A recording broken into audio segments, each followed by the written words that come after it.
It's good to see everybody today.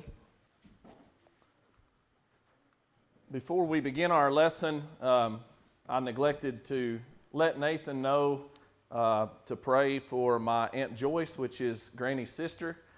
She went in for surgery, and they suspect that she had a blood clot, and she is now on a ventilator, and it's not looking very good. She had a terrible fall, I believe that was last week, and had broken some bones in her face and in her elbow as well. So she is not doing well. Please pray for her and pray for the family as well. If you're watching the video, we'd also request your prayers as well on her behalf and also on all those who are hurting and sick at this time. I appreciate the reading this morning. We've been having this section of Philippians chapter 2 and a lot of lessons here of late. And as I began to look at this in a little bit deeper level than what I typically have looked at these passages, there were some things that came out to me that I want to share with you this morning about Christ and His humility. And the verses that we read are very familiar verses. We often talk about the verses, let this mind be in you, which was also in Christ Jesus. But the connection and the application of that was meant for the church at Philippi is what I mainly want to focus on today. So we're going to talk about Christ's humility, but we're going to talk about why Paul in this section of this letter referred to Christ's humility. And I called this the perfect humility of Christ because as we look at the character of Jesus Christ, we recognize His perfection. We recognize that He was sinless. But when we talk about humility, I want you to think about Christ not sinning in any area of life, even in regard to humility. Because humility is one of the greatest challenges that men have. We see that from the very, very beginning of time, that the pride of life was one of the things that caused Adam and Eve to fall. We see pride connected to almost every single sin. Humility is a challenge. And I will tell you, this is not going to be an exhaustive lesson on humility. And as I begin to meditate on humility, just humility itself, it's connected to so many things, we just simply can't do an exhaustive lesson on humility. So we'll take what we talk about today from our reading. I actually want to start in 1 Peter chapter 5 for just a moment. Just to think about humility and what humility means. In 1 Peter chapter 5 and verse 5 here, Peter says, Ye likewise, ye younger, submit yourselves unto the elder. Yea, all of you be subject one to another, and be clothed with humility, for God resists the proud and gives grace to the humble. So there's a couple of ideas here. One of those is that we're to be clothed with humility. What does that mean, clothed with humility? When you wear something, it's visible. It's out there for everybody to see. And when you wear something, it goes everywhere you go. I mean, there's some things to think about the idea of being clothed with humility. We would maybe use the word adorned or decorated with humility. Our character and the way that we interact should be one of humbleness, of humility. And he tells us God resists those that are proud. He gives grace, favor to those who are humble. So what does humility mean exactly? Humility means humiliation of mind, and we'll talk about that in a moment. It means modesty. These are actually the way that it's translated in Scripture, lowliness of mind. We'll talk about that in just a moment as well. Humble means depressed. You say, well, that's kind of strange. Okay, don't think of depressed like melancholy. Think of depressed in posture. And if you actually look at the root words for the word humility, there's two words, the word depressed and then the word midriff. So that might sound funny, midriff. So think about this, a depressed midriff. What does that mean? It literally means a bowed down posture. That's humility. Now, that's the literal definition of humility, depressed posture. But if you apply that, think about every interaction that you have. Every time that you have a conversation with somebody, and being clothed with humility is exhibiting a life of depressed posture. Okay, stay with me. Romans 12:3. For I say through the grace given unto me to every man that is among you, not to think of himself more highly than he ought to think, but to think soberly, according as God has dealt to every man the measure of faith. For as we have many members in one body, and all members have not the same office, so we being many are one body in Christ, and every one members one of another. Humility is a positioning of oneself in attitude and in action, but here's where it starts. It starts with the mind. It starts with the mind. Notice, not to think of himself more highly than he ought to think. You know, you can have what's called false humility, and there's actually a passage that talks about that in Colossians 2, and we're not going to read that this morning. But false humility, you ever heard somebody that was proud to be humble? They'll tell you how humble they are. I mean, they'll give you all the evidence of why they're so humble, and it kind of stands logic on its head, because you can't really be proud to be humble and be humble. Humility is about a mindset. It's not about me trying to get you to think that I'm humble or putting on a mask of humility, but about actually having a humble heart, about recognizing that I'm not great. Do you notice what he says here? Not to think of himself more highly than he ought to think. How do we view ourselves? And that's the most important question when we think about humility. What do we really think about ourselves? And there's another thing he mentions here that I want to notice. That was weird. According as God hath dealt to every man the measure of faith. You say, what does that have to do with humility? A lot. Because I want you to notice this word, dealt, here. God has dealt. He has handed as a gift. There are certain things, certain abilities, certain skills, certain talents that you and I have that have nothing to do with us. Now, that's not to say that the talents and gifts that God has given us cannot be honed or refined by hard work, okay? That's not the point. Here's the point, though. There are certain things that we possess that have nothing to do with us and everything to do with the God that gave them.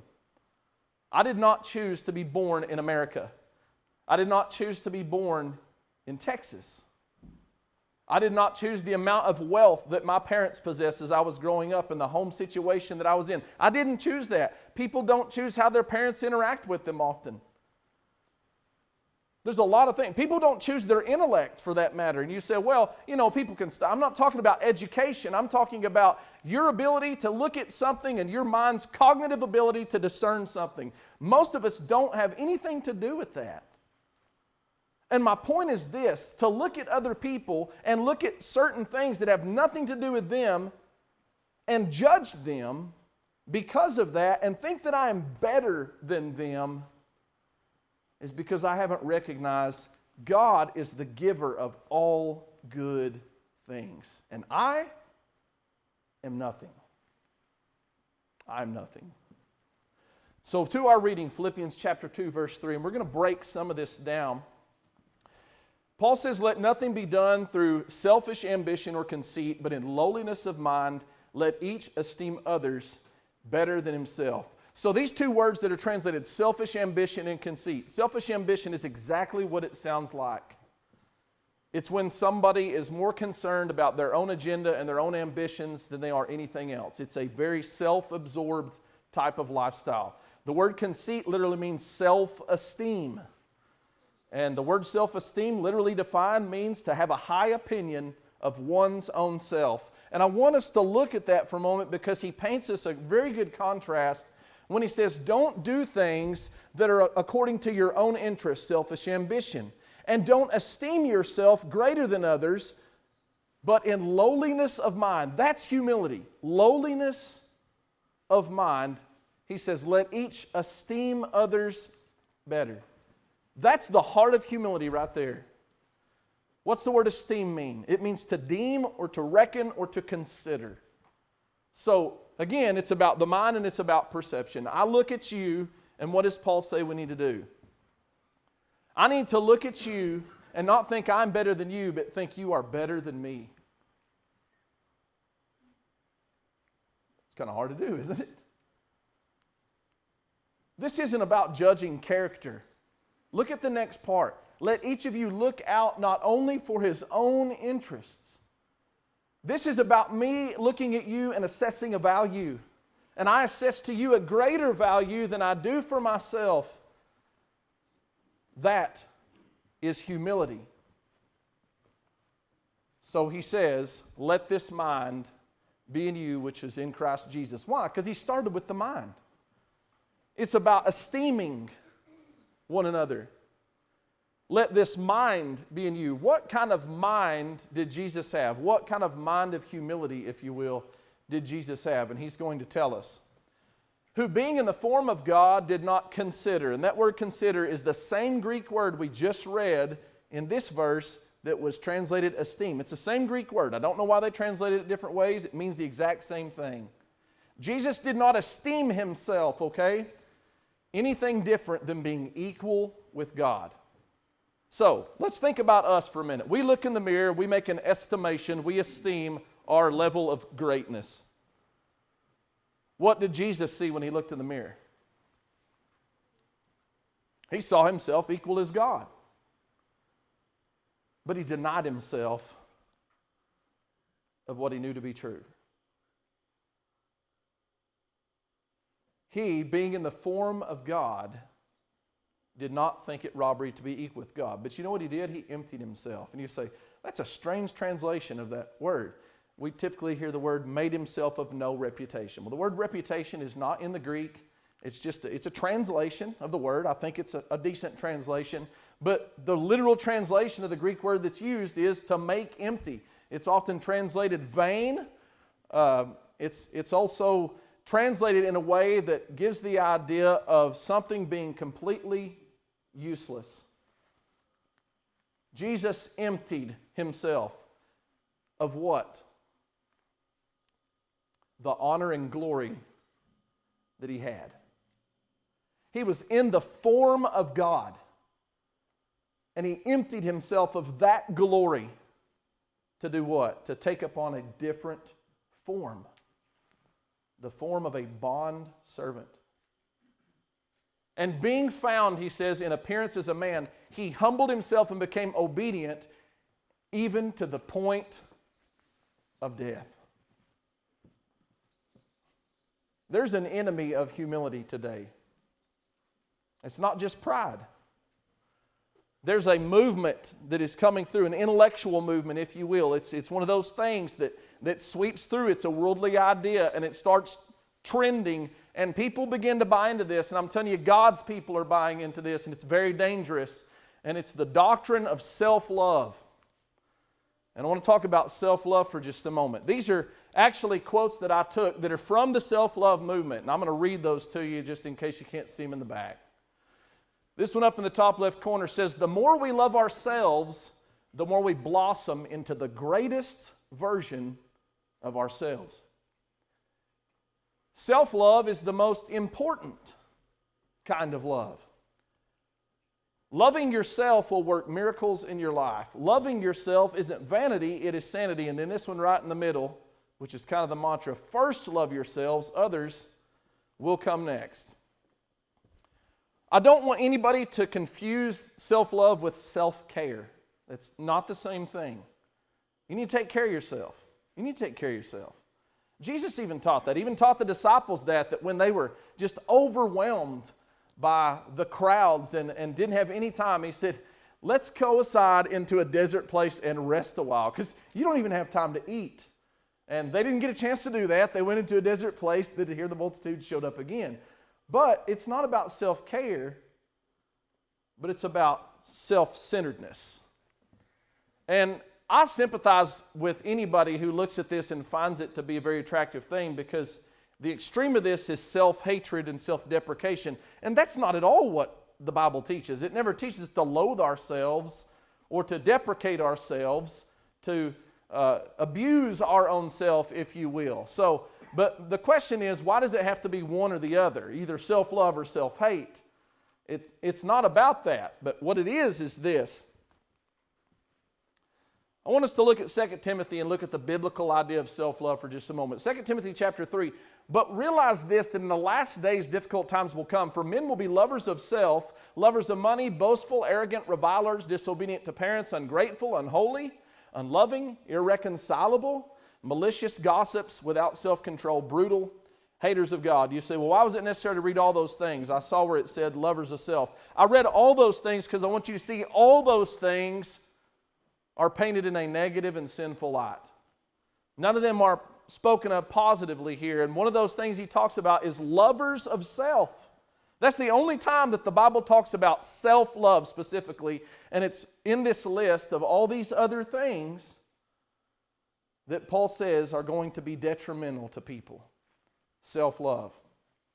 Someone says, Ian, but don't you have to love yourself in order to love your neighbor? Isn't that what Jesus taught? And they read this passage, you shall love your neighbor as yourself. So you have to love yourself so you can love your neighbor. Is that really what Jesus was saying? You have to love yourself so you can love your neighbor? No, he's saying you love your neighbor like you already naturally do yourself. Why? Because people are naturally self-centered. People naturally self-love and self-preserve. We're naturally selfish by nature. And Jesus is saying you love yourself, but you need to love your neighbor as much as you do yourself. That's our true challenge, is for me to esteem you and love you as much as I do me. Notice what is said about husbands and wives in Ephesians 5:28. So husbands ought to love their wives as their own bodies. He who loves his wife loves himself, for no one ever hated his own flesh, but nourishes and cherishes it. He's not saying, husbands, learn to love yourselves so you can learn your wife. He's saying, look, you already love yourself. Now you need to love your wife like you do yourself. Why? Because that's a real challenge for men. Why didn't he tell the ladies the same thing as he did the men here? Because they naturally love better than we do, don't they, fellas? They naturally love better than we do. But no man hates his flesh. I mean, if you get something wrong with your body, what do? You try to take care of it. You nourish it. You cherish it. You protect it. Why? Because you love your own body. He's saying love your wife like you do yourself. What we need is to focus more on service. And that's what Jesus did. The world says love yourself, but Jesus, friends, said this. If anyone desires to come after me, let him deny himself. What's interesting is the greatest service that you can do for yourselves is to serve God and serve others. It's the greatest thing you can do for yourself. And that's what Jesus taught us to do, was deny self. Not love self first, but to love God first, to love our neighbor second, and to love us third. Jesus really illustrates the perfect example of humility in John 13. And I love this story, but I never noticed this verse for some reason that starts out this story. In John chapter 13 and verse 3, it says, Jesus, knowing that the Father had given all things into his hands and that he had come from God and was going to God, rose from supper and laid aside his garments, took a towel and girded himself.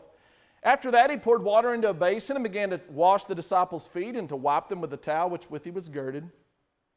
Then he came to Simon Peter, and Peter said to him, Lord, are you washing my feet? I want to stop for a moment, and I want to notice the first verse that leads us into Jesus taking his outer garment off and wrapping a towel around his waist. It says, Jesus knowing that God had done what? He'd given all things into his hand.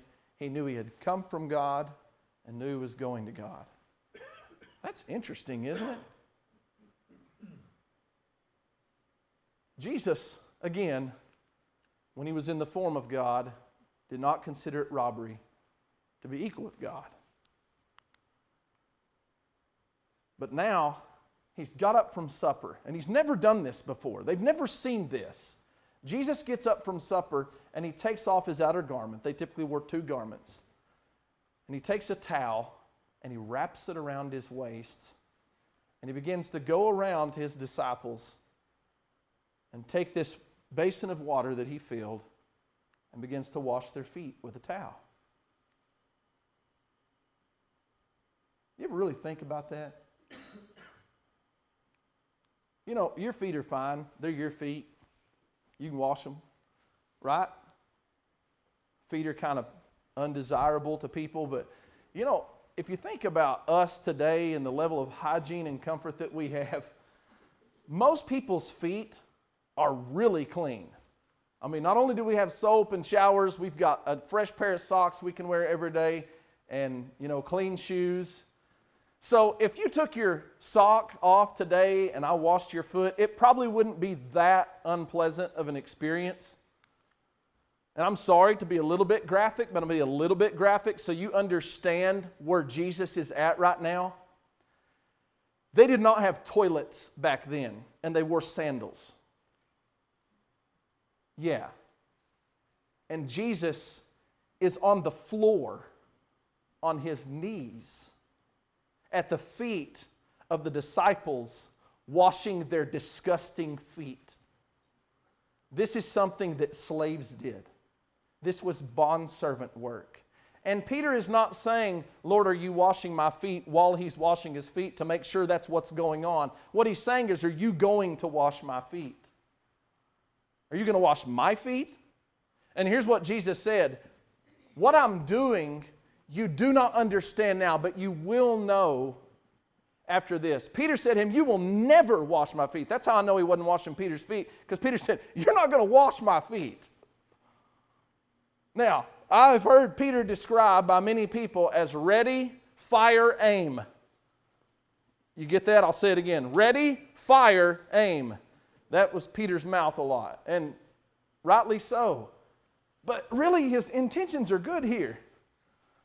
Lord, you're not going to wash my feet. Jesus said, if I do not wash you, you have no part with me. Simon Peter said to him, ready, fire, aim again, Lord, not my feet only, but my hands and my head. Jesus said, I've got to do this, Peter, or you are not connected with me. You have no part with me. And he said, well, then just wash all of me. He's still not getting what's going on. And Jesus told him, you don't understand what's going on. Now, how do I know that the lesson in this teaching is not about foot washing? I'll tell you why. Because they knew that he was washing their feet. That wasn't the lesson. They understood that Jesus was washing their feet. He said, you don't understand what's going on, but you will. What was the lesson? Verse 12, so when he had washed their feet, taken his garments and sat down again, he said to them, do you know what I've done to you? If the message and the teaching is foot washing, that's a silly question. Do you know what I've done? Well, yeah, you washed her feet. That's not what he did. I mean, he did, but that's not the point. Here's the point. You call me teacher and Lord, and you say, well, for so I am. What's that mean, teacher and Lord? Those are terms of honor. You look up to me as your mentor, your teacher. You give obeisance to me. You bow yourself in humility to me as your Lord, and that is right, because I am your Lord and I am your teacher. I'm above you. If I then, your Lord and teacher, someone who is above you, have washed your feet, you ought also to wash one another's feet. For I've given you an example that you should do as I've done to you. What's the teaching here? The teaching is this: nobody is too great to serve another person. Nobody's too great to do the menial tasks. Nobody's too good to get their hands dirty doing something that we would look at as undesirable. Nobody's that great. Jesus exhibited ultimate humility by washing their feet. And the lesson is for us to be humble enough to esteem others better than I do myself and serve one another just like Jesus served them here at this moment, bowed down to the ground. Jesus said this in Matthew 20:25, but Jesus called them to himself and said, you know the rulers of the Gentiles lord it over them, and those who are great exercise authority over them, yet it shall not be so among you, but whoever desires to become great among you, let him be your servant. Jesus said the way to greatness is through service. It's not through ruling. It's not through authority. It's not through someone puffing their chest out and saying, look how great I am. He says, if you want to be great, then serve. Look at verse 28, just as the Son of Man did not come to be served, but to serve, and to give His life a ransom for many. Jesus deserved to be served. I want you to remember that. Jesus deserved to be served, but He served. We do not deserve to be served, but we want it, don't we? We want it. You know, if you work in a restaurant very long, you'll find a whole lot about human nature. And I'll tell you something that we learned working in the restaurant business. People love to be served. But they only love to be served, it's exactly how they want it.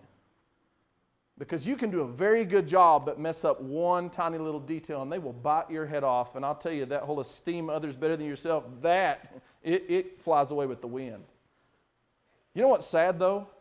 You know what the toughest day for us waiting tables at the restaurant was? Sunday lunch, when the church crowds came in.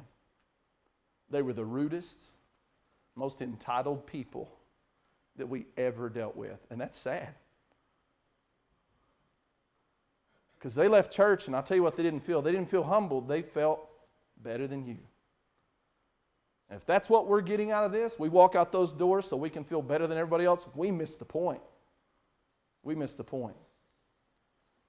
Jesus calls us to humility and to esteem others better. Romans chapter 12, 16, be of the same mind toward one another. Do not be haughty in mind. That word haughty means arrogant. But associate with the lowly. Do not be wise in your own estimation. One of the things that we have trouble with is not thinking that we're smarter than everybody else. Do not be wise in your own estimation, in your own opinion, in your own viewing or deeming or consideration of yourself. And that causes some problems, and here's why. Look at Proverbs 26 and 12. Do you see a man who's wise in his own eyes? That goes right along with our saying here. Do you see a man? What does he mean, do you see a man? He's saying, I want you to look at a person who's wise in their own eyes, and let me tell you about them. There's more hope for a fool than for him. Now, I'm going to use a word here in a moment, and it's going to make some of you uncomfortable. It's going to make some of you uncomfortable, but I'm going to use it because it's in the definition of this word, and then I'm going to show you where another word is translated like this word. This word fool needs to be in our face a little bit more, and I'll tell you why. Because it's the word kasil, which means literally or figuratively stupid. You say, whoa, you said stupid. I know, I said stupid. We don't like to use that word because we typically use that as an insult for people. This is not about an insult. The word stupid literally means empty-headed. And I'll tell you why this ought to get in our face a little bit. And I'll tell you, that's how it's used every time in Scripture. 70 times it's used. 63 times it's translated fool and 7 times foolish. What's he mean? He said, you see somebody that thinks that they're wise in their own eyes, someone that's got that level of arrogance. He says, there's more hope, more chance for success for someone who's stupid than for someone who's arrogant and thinks that they're smart. That's a pretty strong statement, isn't it? That's not the only time that Solomon gives us this idea. Because a lack of humility leads us to a lack of reverence for God. And you say, well, how's that connected? I'll show you in just a moment. Proverbs 15:13, the fear of the Lord is the instruction of wisdom, and before honor is humility. There's a triangle between these 3 words that I want to show you here. Humility and fear or reverence. What causes a lack of reverence? Lack of humility. Not recognizing someone's greatness. The idea of reverence is that we look at someone with awe. We look at them and we esteem them great, or we honor them. Sometimes the word veneration is used, which means the highest degree of honor you can give to someone. Think about honoring God. And why do people not honor God? It's a lack of humility. But there's something else that's connected to that, and it's the word instruction, the instruction of wisdom. And that word instruction doesn't mean that I sat down and I wrote something out and I taught you something. It literally means chastisement. We don't like chastisement, do we? but wisdom chastises us in our foolishness. And when we hear that chastisement of wisdom, how do we respond to it? Do we respond with honor toward God and humility? Look at Proverbs 12, verse 11. This is supposed to be Proverbs 12, verse 1, actually. So if you look that up, it's Proverbs 12, verse 1. Whoever loves instruction loves knowledge, but he who hates correction is stupid. I did not translate it that way. That's how it's translated in the New King James, New American Standard, English Standard. The King James uses the word brutish, which literally means stupid. It means empty-headed. And here's what he's saying. Someone who hates to be corrected is empty-headed. They're senseless. They have no place of looking and discerning in the world. Why? Because correction is for our good, not for our destruction.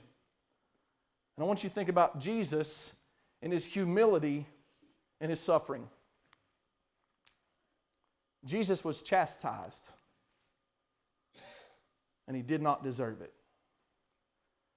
And the question is, why did He go through it? Because He humbled Himself and became obedient unto death. Why? Because of His reverence for His Father's will. He humbled Himself. We may think chastisement is, I'm going to use the word, stupid, but that's not true. When the knowledge and the wisdom of God corrects us, when it reproves us, we should first listen and consider and then look at ourselves through humility. Because it's wise to be corrected and to change. A lack of humility also leads to a lack of care and concern for others. Going back to Philippians 2:3 for a moment, he says, "Let nothing be done through selfish ambition or conceit, but in lowliness of mind, let each esteem others better than himself.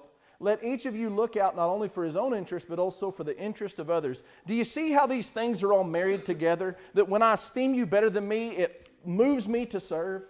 It moves me to look out for your interests. Well, when we don't care about people, when we're apathetic toward people's problems and tribulation, what does that say about us?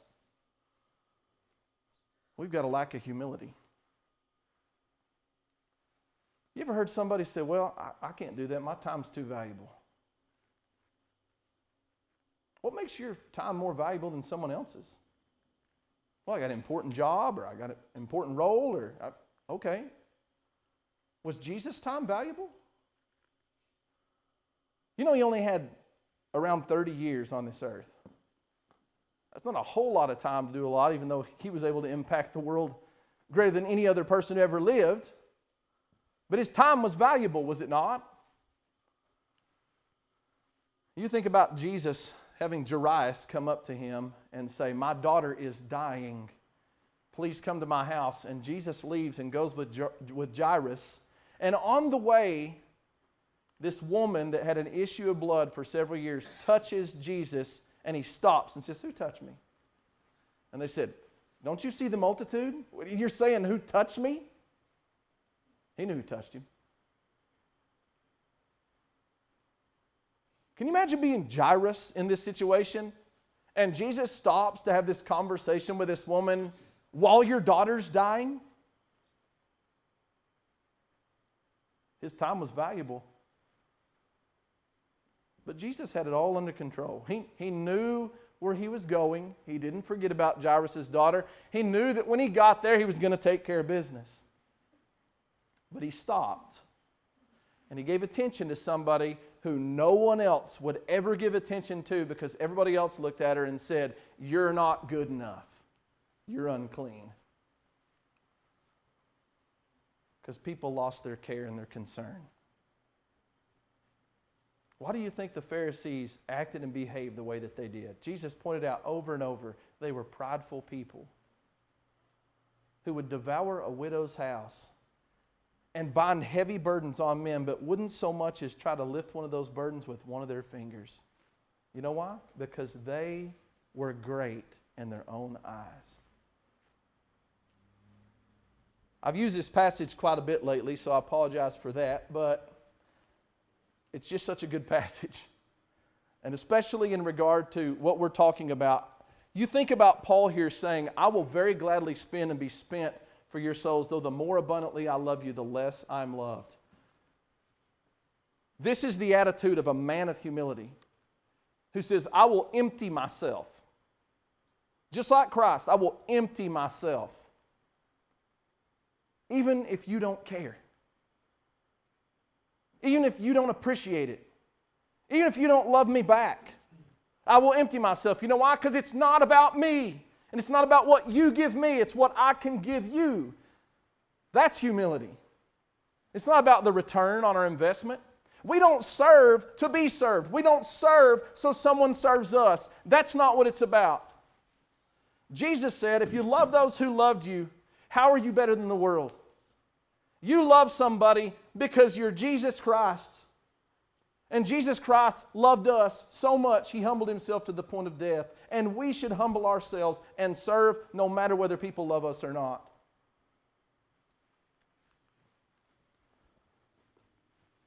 This is another really fantastic story from the Gospels, which is not a story, it's a historical depiction of what happened. Jesus is going to Samaria and around the area of Samaria and Galilee. And if you don't know anything about the Samaritans were looked at as being lesser people. They were called dogs by the Jews. And Jesus, even talking with them, points some of this out at times. But as He's passing through, it says He entered a certain village, and there met Him 10 men who were lepers who stood afar off. And that was not uncommon for the lepers to be amongst each other, because that's really your only company. You can't be around anybody else but other lepers. So these 10 lepers come, and they lifted up their voices and said, Jesus, Master, have mercy on us.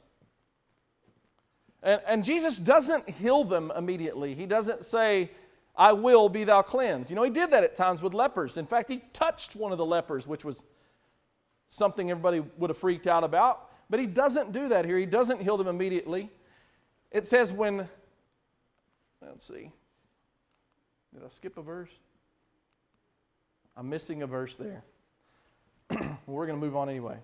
One of them, when he saw that he was healed, returned and with a loud voice glorified God and fell down on his face at his feet, giving Him thanks, and he was a Samaritan. There's a reason. It's not an accident that Luke said, and he was a Samaritan. So what had happened was, these lepers say, have mercy on us, and Jesus says, go show yourself to the priest. And while they were on their way, that's verse 14 that we're missing, while they were on their way, they were cleansed. And one of them turned back. Didn't go to the priests, he turned back. And where'd he go? He went back to Jesus. And so Jesus says this. Look at verse 17. So Jesus answered and said, were there not 10 clean? And where are the 9? Just one turned back. You might think, well, they were going to the priest. It never says they went to the priest. Never says that. It just says they were cleansed. This one turned back. He didn't make it to the priest. He turned back. Why? Because he was grateful. These people were not grateful. You know what happens in life? People start to think that they deserve the blessings that they have. Or they feel entitled to things that people give them, and they lose their gratitude. This man turned back, and what did he do? Look at what Jesus said. Were there not any found who returned to give glory to God? It wasn't just about being thankful. This man comes back and he falls down at Jesus' feet. He depresses himself before Him and he glorifies God for the blessing that he so undeservingly received. Because he was humble enough to recognize, I did not deserve what I've been given. But Jesus said, where are the 9? I'll tell you where the 9 were. Not glorifying God. And if we don't glorify God in our life, I'll tell you a place to start looking is, am I humble enough? Because that may be the problem. Luke chapter 15. As we're closing up, I want to think about the story of the prodigal son, but I don't want to talk about the prodigal son, the lost son. I want to talk about the older brother. Because, sometimes we feel like we're treated unfairly. And this son certainly felt like he was being treated unfairly. His younger brother had went out and wasted all of what the father had given him on riotous living, on sinful things. He had been a total failure, honestly, as a son. And he comes back home, and the older brother doesn't know he's home. And when he gets home, he hears music and dancing. And one of the servants says, "Your brother's come back, and your father's killed the fatted calf and put a ring on his finger and shoes on his feet and put the bed, tells him what's going on." And rather than going, "My brother's home," he got angry. So he went and talked to the father about it. And he said to the father, "Lo, these many years I have been serving you. I never transgressed your commandment at any time, and yet you never gave me a young goat that I might make merry with my friends. But as soon as this son of yours came, who has devoured your livelihood with harlots, you killed the fatted calf for him." And he said, "Son, you were always with me, and all that I have is yours." There's several problems with this. And one of the things that is a problem with this is all he's thinking about is himself. That's all he cares about. And so what does he do? He calls attention to how great he is. "Look at what I've done. I didn't leave. I didn't waste your stuff. I've been here the whole time. I've served you. I deserve this." He doesn't. He wouldn't even call him his brother. "This your son." Does he have a right to be mad? No. But he thinks he does. And a lot of times that's where we're at. We think we have a right to be mad because somebody snubbed us or we got treated unfairly. This man needed a very large dose of humility. And I'll tell you, it was tied to his gratitude. What did the father say to him? "You are always with me, and you own everything I have. Look around. Everything here is yours. It's yours." And he felt like he was being treated unfairly, but what really happened is he didn't realize just how blessed he was. I want to end with verse 8 of Philippians 2 again. And I want us to notice he humbled himself by becoming obedient. Rebellion is a big sign of pride. You look back at Moses when God told him, "I want you to speak to the rock." And he was like, "Well, first time I struck the rock." And he says, "Must we fetch water for you?" And he strikes. Why did he do that? I'll tell you why. And this is an old good Texas saying. He got too big for his britches. That's what happened. He swelled himself up full of pride. He forgotten God made water come out of the rock. "Moses, you didn't do anything. You hit a rock with a stick. You're nothing." What happened to him? He wasn't allowed to enter the promised land. Why? Because of that moment where he became arrogant and rebellious. Not long after that, as they're wandering out in the wilderness, in Numbers 16, it's recorded that Korah, which was one of the sons of Kohath, one of the sons of Levi, he was in that lineage of the priest, comes to Moses and Aaron and says, "What's so special about y'all? All the men are holy in the camp. Why do y'all get to do all this stuff?" Moses said, "Well, I'll tell you what. You go get your guys and come out here with censers tomorrow, and we'll offer an offering to God, and we'll just see who's holy." And so it happens. And Korah and all these men come out there, And God's going to just destroy the whole camp. And Moses and Aaron, they fall down and they pray for them and they say, are you going to destroy all this camp for one person's sin? And God said, tell the people to get away from Korah and get away from all his people. So Korah and them come out there thinking they're about to come have a face-off with Moses to prove a point. And I'll tell you what happened. They came out there and the Lord opened up the earth and he swallowed them up and they all died. And then he caused fire to come out from under the altar and devour all 250 of the priests that were there holding censers. Then you know what happened the next day? Then the people came the next day and they came to Moses and Aaron and said, this is all your fault. You killed all these people. So you know what God did to them? He caused a plague to fall on them. You know why? Because everybody was so concerned about what they thought was right. And nobody ever stopped to ask, why are Moses and Aaron doing what they're doing? Why are they doing what they're doing?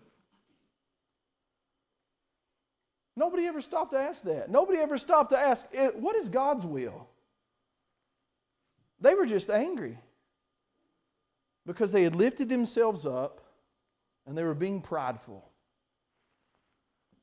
Jesus lowered himself into unquestioned, perfect obedience to the will of his Father. Last verse, Matthew 11. We often notice where Jesus talks about the yoke that we carry, that it's light and easy, right? So we'll have rest because the yoke is light and easy. But there's something else he says here.